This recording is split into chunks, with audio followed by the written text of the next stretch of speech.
Hi friends, good evening. I'm Dr. Ashutosh Gupta. I'm a consultant in fetal medicine. So today we are going to talk about the slightly ignored and untouched sort of a subject, which is called as the genitalia of the baby, right? So how do you define the sex of the baby, right? तो किसी भी foetus का या किसी भी newborn baby का sex आप कैसे डिफाइन करते हैं? तो सेक्स को डिफाइन करने के कुछ तीन चार क्राइटेरिया या कुछ मापदंड या पैरामीटर्स हो सकते हैं, राइट? तो जो नॉर्मली हम देखते हैं वो हम एक्सटर्नल फिनोटाइप या बाहरी जननांग जो होते हैं या एक्सटर्नल जेनिटेलिया होते हैं उसके द्वारा हम ये जानने की कोशिश करते हैं कि वो क्या है, राइट? बट सेकेंडली उसके इंटरनल जेनिटेलियाज भी होते हैं, right, which is different between the male and the female, right? And third is the genetic sex. So सामान्यतः हम ऐसा समझते हैं कि जो एक्सटर्नल और इंटरनल जेनिटेलिया जो हैं वो they should be concord in concordance, meaning thereby जैसे बाहर हमको दिख रहा है तो इंटरनल जेनिटेलिया भी सेम वैसे ही होना चाहिए जैसा कि हम बाहर देख रहे हैं, और जो जेनेटिक सेक्स है वो भी वैसा ही होना चाहिए जैसा कि हमको एक्सटर्नल और इंटरनल मिल रहा है. But many a times we identify that there is a discordance to it. Now then what? So meaning thereby that the Indian laws, they outrightly they don't allow us to really comment upon or to see those the phenotype, right? Okay, whether it is external or internal. But meaning thereby that once we are doing any sort of an ultrasound to the fetus, it is our moral responsibility to really see to all these things across. इसके बहुत सारे varied reasons होते हैं कि हम ऐसे जानने की क्यों कोशिश करते हैं और हम उनको पहले से आगाह क्यों कर रहे हैं, राइट? क्योंकि eventually when the baby would be born there would be some issues regarding the external phenotype which might even called as a ambiguous genitalia, and therefore nowadays what we are using the term is called as a DSD, which is called as a disorders of sexual differentiation. So whether it could be a male or a female. So पैदा होते ही एकदम से ही यही सवाल आएगा कि whether it is a boy or a girl. Secondly, the baby similarly on that context, the baby might have a electrolyte imbalance because of the congenital adrenal hyperplasia, right? तो वो बहुत इलेक्ट्रोलाइट डिसइक्विलिब्रियम में होगा और उसको बहुत ज़्यादा salt losing सब चीज़ें हो सकती हैं. So that could be life threatening. तीसरा, depending upon the internal genitalia, तब आप then it would be frenetic exercise what to do next. So we will do all the genetic test so as to identify what exactly that we are dealing up with. तो उसमें कुछ गुणसूत्र जिस तरह से available अगर होता है, उसके प्रेजेंस और नहीं होने की वजह से भी रिस्क, उसके जो गोनाडोब्लास्टोमा है, जो जो गोनेड्स उसके बनते हैं बेबी के, उसमें मेलिग्नेंसी होने की रिस्क हो जाती है, और वो तकरीबन 15 to 25% से लेकर 40% तक हो सकती है. So meaning thereby that we would need to do all those phonetic exercises and all those stuff so as to assign the gender of the baby, do all those genetic tests so as to identify the some sort of an the element of the Y chromosomes. If we identify, then probably there would be some need to do an orchidectomy और gonadectomy because of the high risk for a gonadoblastoma. तो बहुत तरह की बातें होती हैं, बहुत तरह का. It is really not that easy thing to say. So क्या हम एंटीनेटली उसको देख सकते हैं? Even though we say that probably it is all difficult thing. Postnatally ये सब काउंसिल करना डिफिकल्ट होता है, तो एंटीनेटली आप कैसे डायग्नोज करेंगे? लेकिन फिर भी we have had two cases. तो एक केस के बारे में अभी डिस्कस कर लेते हैं, and then probably whatever we counsel them it had worked wonders. इसको ध्यान से देखें तो ये 20 वीक्स का लेवल 2 हम कर रहे हैं. तो बाहर जो एक्सटर्नल जेनिटेलिया है वो कॉलीफ्लावर, उसको कॉलीफ्लावर बोलते हैं या इसको ट्यूलिप साइन भी बोलते हैं, राइट? तो ये ट्यूलिप साइन हमको दिखाई दिया और हमको ऐसा लगा कि इसमें some element of an hypospadias भी है. And then probably all the exercises started to see for the internal. So what we are doing is this: we are trying to measure the distance between the posterior wall of the bladder and the anterior wall of the rectum, and this is called as a target sign. So target sign दो तरह से हो सकता है, एक तो external और internal. तो हम उसको एनल पिट के लिए भी देखते हैं और इंटरनली ये टारगेट साइन है. So what we are identifying now is this: there could be some discrepancy between the external and the internal phenotype. So this is what we call as an ambiguous genitalia. So we have to define the internal genitalia as well, so we can have some USG findings.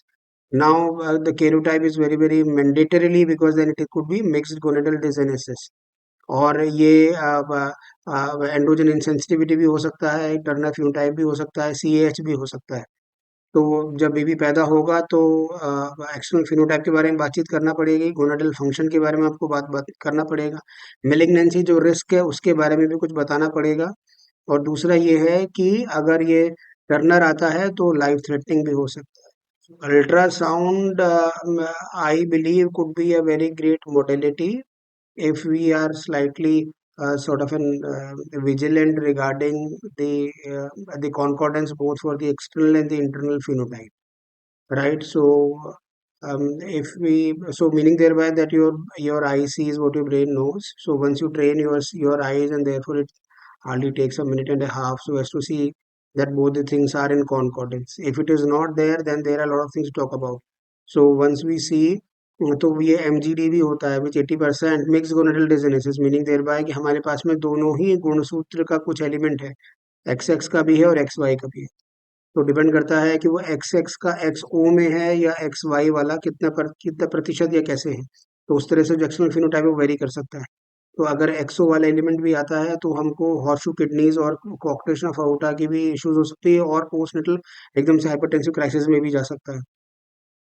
तो कुछ जांचें करना बहुत mandatorily हो जाता है सो as to identify कि वो एक्चुअली बेसिकली है क्या। तो अगर ऐसा नहीं होता है तब हम इसको सी ए एच, इसको कंजेनिटल एड्रेनल हाइपरप्लेजिया भी बोलते हैं, तो वो भी कर सकते हैं, तो हम उसको एंटीनेटली मैनेज कर सकते हैं।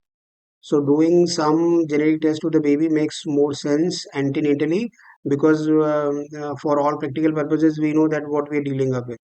If it is a MGD, which is called as a mixed gonadal dysgenesis, then the issues are something else. So this could be the element of CAH, which is called as a congenital adrenal hyperplasia, which is also an autosomal recessive condition.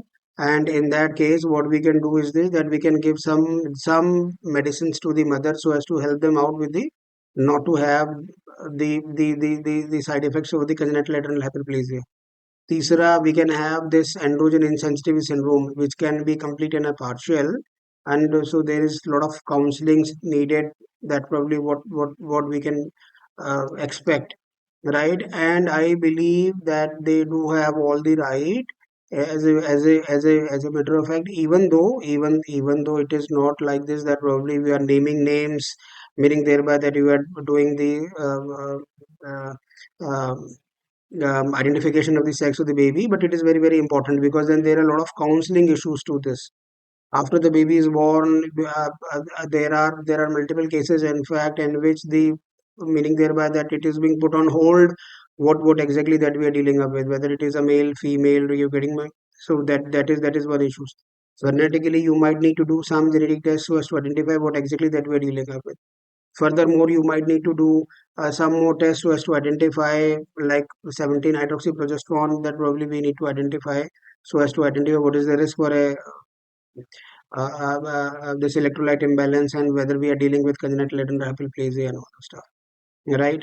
And then comes the sort of an the further modality so as to identify. You need to do some more tests to identify the hidden gonads, and then probably you have to counsel them how you want to rear them, how do you want the baby to be brought about. Third, and then the risk for gonadectomy, that the gonads might have the potential to get into a malignancy to the tune of something around 15 to 40%. So that is huge. So I believe that this is the imperative right of the fetus to be really seen and looked around into these contexts first. Secondly, the parents also, they do have their own right in their own sphere, that they should be told beforehand that so what do we expect, right? Okay, so meaning thereby that at term, whenever we are expecting the full term baby to be delivered, and then the baby is being born with these sort of an complications, for which the answer is not that straightforward. So a lot of counselings, and in which direction that we are dealing up with. First, what are what are all those, so three four more differential diagnoses could lie around there, and then the sort of a prognosis to all those things is quite variable. So the counseling would be very very difficult postnatally, and they might be sort of an taken in for a very very rude shock, right? So this is what it is. Thank you very much for your patience.